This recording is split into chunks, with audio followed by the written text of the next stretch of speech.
Well, the good thing about the DFW is that we have so many big companies moving in that there's a shortage right now. And then we had the hedge funds that they were buying properties left and right. So in reality, we had a shortage of housing either for buyers and for renters. So I see very far the market here in Dallas, at least on the DFW, going south anytime.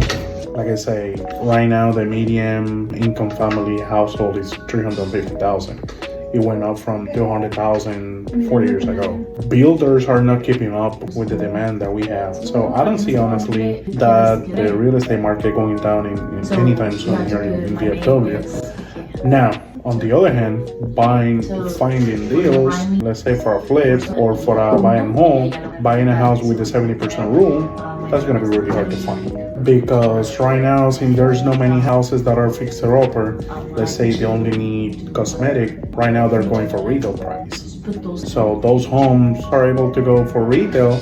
So why am I gonna sell it to an investor when I get 20, 30,000 more versus cutting myself short, you know? So if you really find houses in that market, it's gonna be on really old neighborhood, really old houses, and they still getting more money than it was, let's say 3 or 4 years ago. They show up, you can find them. Now they're way harder than it was 4 years ago. That's for sure.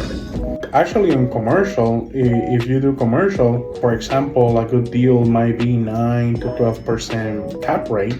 Right now, multifamilies are going anywhere between 5 to 7%. So it's like, you're buying them super expensive. I have one warehouse that I was selling. It was at 4.5%, and it was an old warehouse. So even on the commercial side, it's going super expensive. Now you're adding the value over the years, but the first purchase is gonna be really hard. Exactly, you're paying for it. Yeah, and that's very true. A lot of things that we saw from California buyers and New York buyers is that, for example, they sold a $1 million property in California.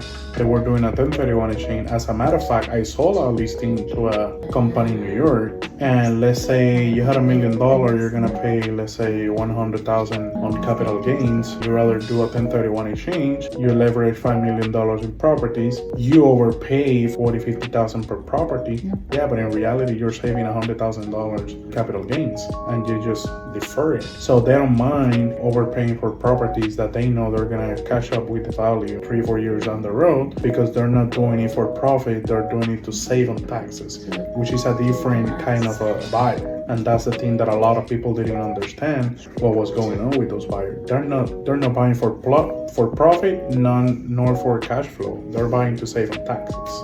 I was flipping probably 4 or 5 houses a year for myself, and I used to do construction and remodeling as well. I was doing probably for the other company 10 to 15 houses. So I was flipping 20 houses a year combined, and I just stopped. I quit. I remember paying $2.95 for a 2x4 lumber before, and after I was paying like 20 something $30 on a 2x4. That's crazy. Exactly, the hook they were using is like, no, we're a non-profit organization. And I was like, in my mind, you might be a non-profit organization, but I work for profit. Yeah, no, I told them, well, I'm gonna try to, as the owner, it's not gonna hurt, but I can tell you right now, the answer is gonna be no.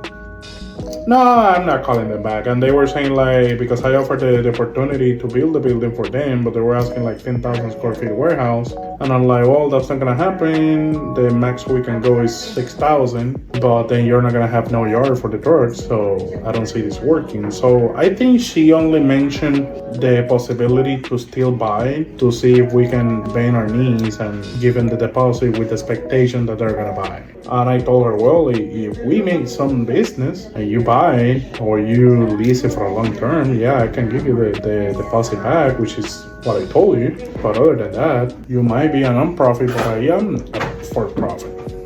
Anyways, I do had another client. I had actually a couple. One of them, I reached out to him back in July, and then he came back the other day. That's the one that offered me 285 cash, and I told him, yeah, I see that as a possibility. Send me the offer, put it in writing. So I'm waiting on that one, and then I had another one that I got yesterday that he was waiting to go by. He want to put a body shop, and I'm gonna follow up with him tomorrow. I followed up with him today. He didn't answer. I might be following up tomorrow. Yeah, I honestly, I believe either to lease it or to build and then sell it, or sell it stabilized already will be the best option. I mean, I know we're asking like we've been talking already. We have talked this already many times. I know it's overpriced, but building is gonna be easier either to sell it or to lease it. People doesn't want to wait. That's the thing that I've been seeing, and then the pool of buyers for developers is way smaller than end user with a building already.